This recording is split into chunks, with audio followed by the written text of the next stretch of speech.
of God, and welcome to the Ladder Habits podcast, powered by Sound Over Song, where we provide faith-based habits to sustain your future blessing. I am excited, as always, about today's episode because, like all the episodes, these are things that God has been talking to me about and been ministering to me with, and I know that God is going to minister to you with these things that we talk about. This is also the second episode that we're doing in our Double for Your Trouble week. We did a episode earlier in the week, released it on Monday, called Kingdom Intimacy. And if you have not had a chance to listen to it, I strongly suggest that you do when you have a moment. I got to sit down with a spiritual mentor and father to me and my wife, Pastor Jim Bruner.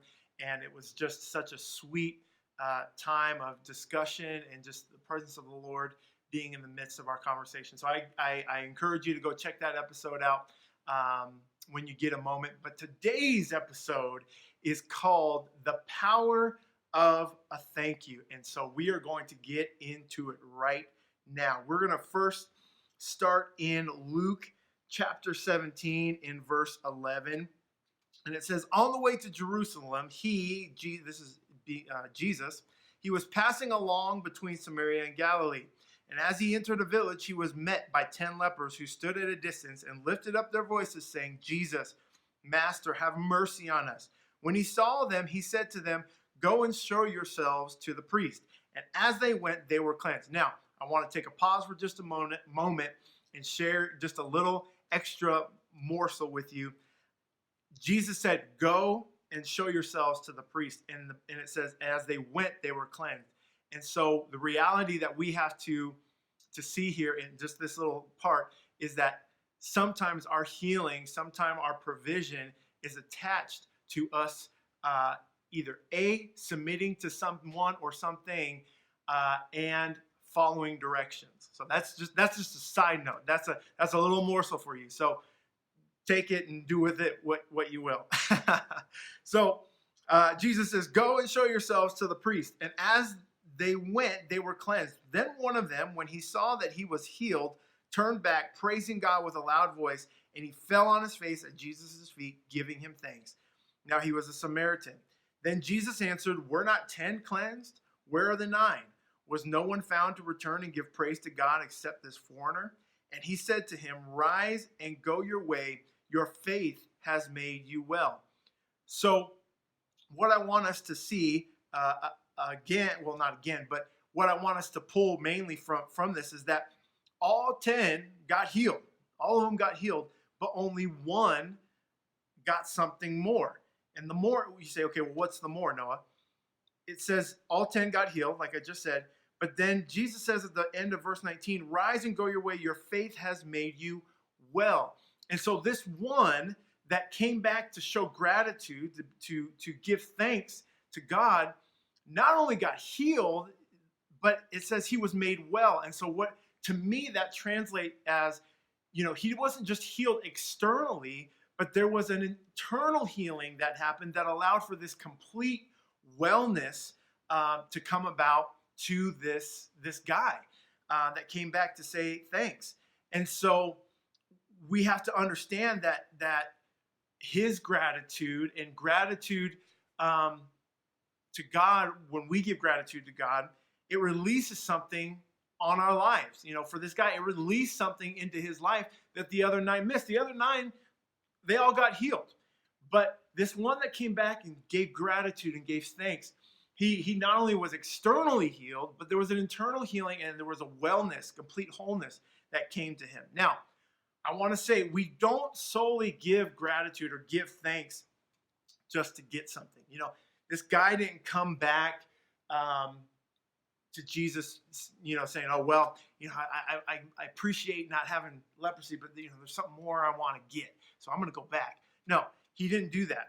And we don't do that. We shouldn't do that. We shouldn't give thanks and gratitude just to get something. The reality is we give gratitude to help us keep proper perspective on our life. When that leper, that one that came back, when he was walking and he got healed, he realized what a drastic change had taken place in his life. He realized how different his life was going to be from that moment on. I could picture him as he gets that moment of that revelation and turns back, and I could almost see him running back to try to catch Jesus. I could see him just thinking in his mind, "Oh man, I don't have to be shunned anymore. I don't have to be off to the side anymore. I can enjoy family. I can hug my wife. I can hug my." I mean, we don't know. He was just thinking how different his life was going to be from that moment on, and that is what spurred him on to come in and show gratitude and say thank you. Is because he had this proper perspective that, man, this was my life before, and this is what my life now is going to be. And it was all because of Jesus. And so that's what he came back to say thank you for. That's why he wanted to show gratitude, is because I'm getting, or I have a proper perspective because of the change that has come to my life. And so, we can further go on and say that, when I show gratitude, or even, and when this one came back to show gratitude, he was honoring the imprint that Jesus had put on his life. And so when I give gratitude and say thank you, I'm honoring the imprint that something or someone has made on my life. So let's break it down to a real simple, maybe silly example. If I'm at a restaurant and I've got my glass of water, and it's gone, and somebody comes by and just fills it up for me, and I say, "Oh, thank you." I'm saying thank you because they have made an imprint on my life of good. I didn't have to wave somebody down to come and fill my drink. I was able to continue to eat and function while I'm at the table because I have something to quench my thirst. And so I'm honoring the imprint that it was made on my life because of this person coming to fill my water. Now, I know, like I said, it's a simple, kind of silly example, but that's the reality of what it means to show gratitude and to say thank you. Now, let me further go on and say that we have the opportunity and should say thank you and give gratitude, regardless of how the situation looks, regardless if it looks good or if it looks bad. It's really easy for us to show gratitude and thank you when the situation, it looks quote unquote good.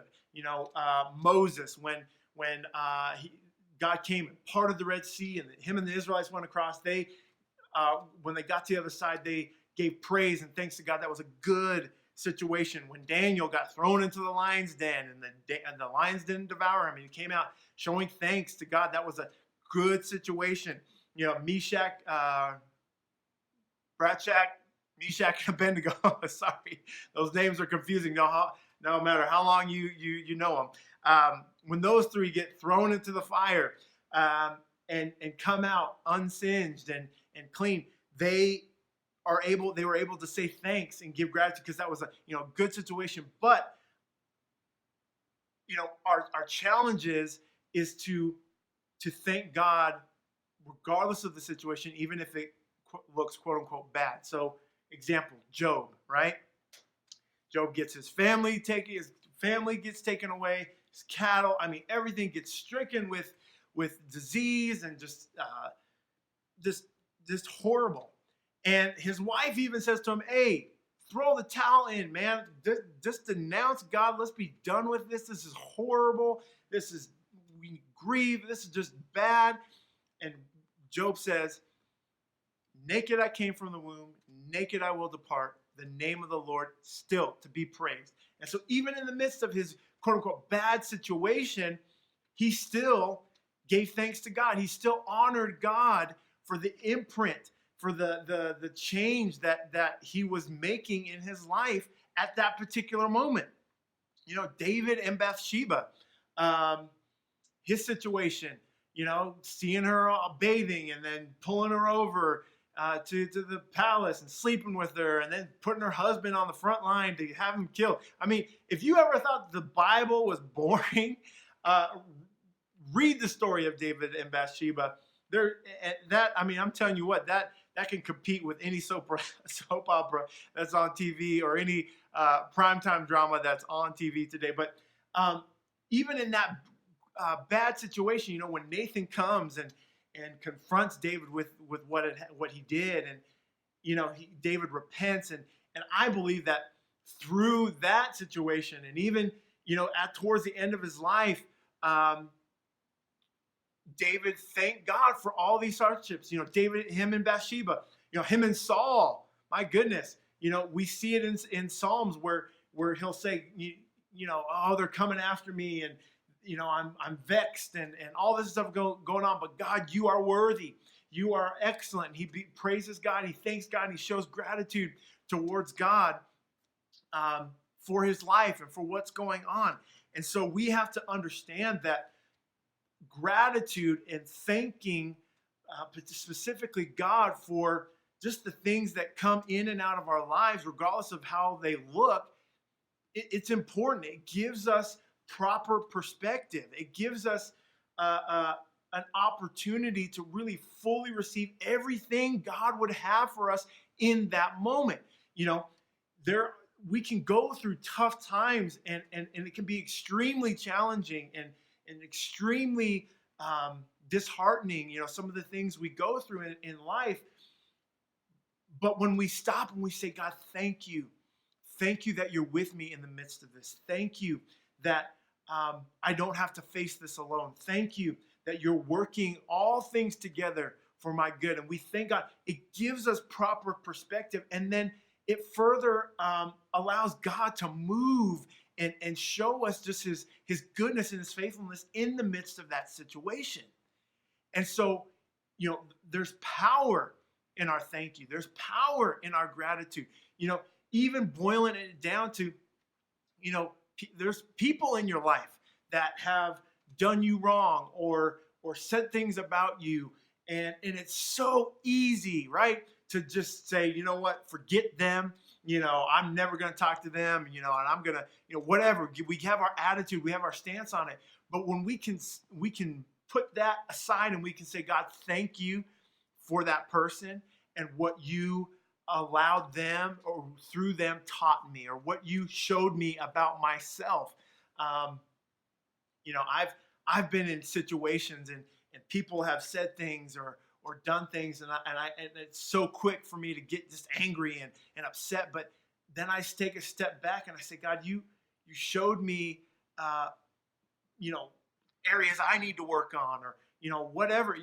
And so when we thank God and we give him gratitude, it allows us, again, for that proper perspective to come, and for God to continue to work and do what he's doing in the midst of the situation, and bring us a wholeness and a wellness that we don't get shortchanged in whatever it is God, situation God has us in, but we get to receive everything that he would have for us in the midst of that situation. And so I want to encourage you today, look at your life, the good, the bad, the ugly, and take a moment and just say, God, thank you. Thank you for that. Thank you for allowing that. Thank you for letting that take place. And I know that that's easier said than done. But I promise you, when you do that, you will begin to see, you'll be able to see the person, the situation differently. And God will bring healing. He'll bring wholeness. He'll bring just a new wave of blessing into your life, just because of your ability to just really authentically say, Lord, thank you. Thank you for who you are in the midst of this situation. Thank you for being so gracious and loving towards me, and showing me who I really am, and the areas I need to work on. When we do that, it just something greater happens and is released on our life. Just like this leper, he went back, he was healed, but when he went back and just told God, thank you, I have a proper perspective of my life. I see how different and what a change this is, and I see it for what it really is. Thank you. And when he did that, Jesus said to him, you have been made well, and a complete wholeness came to him. So not just an external thing, but an internal thing as well. So be encouraged. Allow God to shift your perspective through your attitude of gratitude, if you will, as people sometimes say, and then begin to see it for what it really is.